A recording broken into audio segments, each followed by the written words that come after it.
Yun, may renta tayo ng drums ngayon. Kahapon may renta tayo ng pahakot pasakay. Sila Boss Job. Ngayon naman yung drum set natin. Dapat ang talagang unang renta ko yung kila Lizel.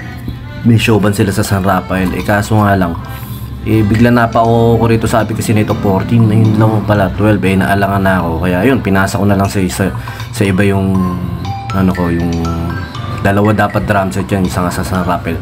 Pagkapit ko sana yung isa ko, kaso nga lang parang magagaw sa oras. Bigla naman to nagsabi na yung client natin na paagahan yung dala, dapat pala ako kinuha ko na. Kaya minsan talaga pag magulo yung client kakaroon tayo ng problema, magulo sa oras.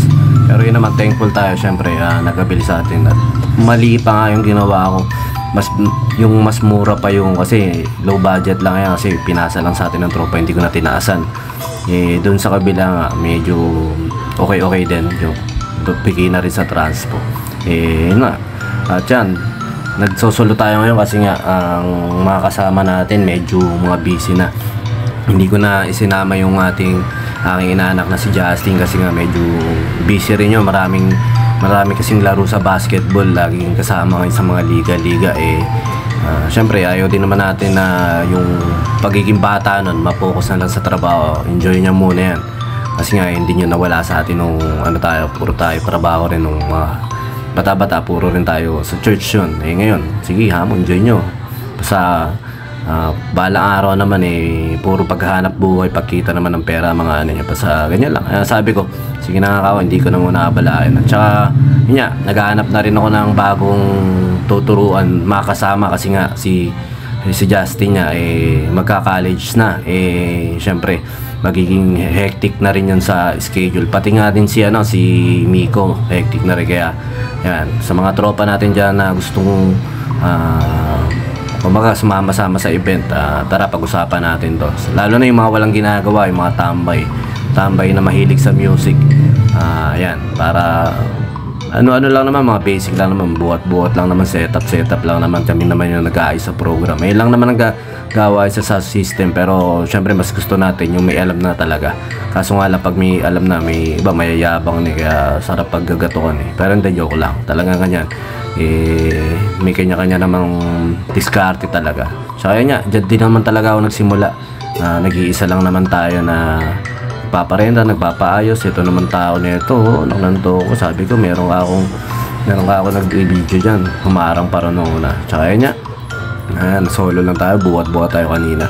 Tsaka ayan, nakakagin nga tayo ng momentum kasi nga nagkakaroon tayo ng mga event o mga renta. Kaya yung katamaran natin nababawas-bawasan ng konti. Tsaka yung drummer, na-miss ko rin yung ganyan setup na mababa lang kasi ngayon puro mataas talaga ako mag-uupuan niya yun. Pero pag parang nakakamiss din, nakakatamad niya. Kaso nga yung isa nangangawit kasi balikat ko. Tsaka nga, pauwi na rin ako. Ibabalik ako na lang yun mamaya. Hindi ko na ibibigyan ko sa gabi naman yun. Parang dibo yun Ayun nga, sa mga tropa natin dyan na kailangan ng band equipments, marami tayong tropa na nagsusupply din. Yan, supportahan din natin sila. Yung AB Pro, napakaganda ng gamit yan. At saka yung Grishayen Studio, napakaganda rin ng mga gamit yan. At saka yung Hello Kitty, yan. Lahat ng tropa natin na nagpaparenta, supportahan natin. Maraming salamat po. Yun, to be continue. Dapat hindi na ako babalik sa venue niya. Bumalik na ako sa venue, wala raw kuryente. Kaya late na nag-start yan. Nagkaroon ng problema sa kuryente. Kaya yan, kasama natin si Bo. Kaya kauna-una natin, lagi natin nakakasama. Solid yan. Simula na may studio pa sa Giginto, lagi na nakatamay sa amin yan. Ngayon mga bata tumutugtog, napaka gagaling din. Mga possible na mga pinakamahusay na musicians din dito sa atin. Halo-halo yan. Halos kamag-anak pala namin yung may event din. Hindi wala nga naman. Tsaka natin yun naman si Jeff Tan. Nakakita nyo nagbabaklas na ng drum set. Kabisado niya yan.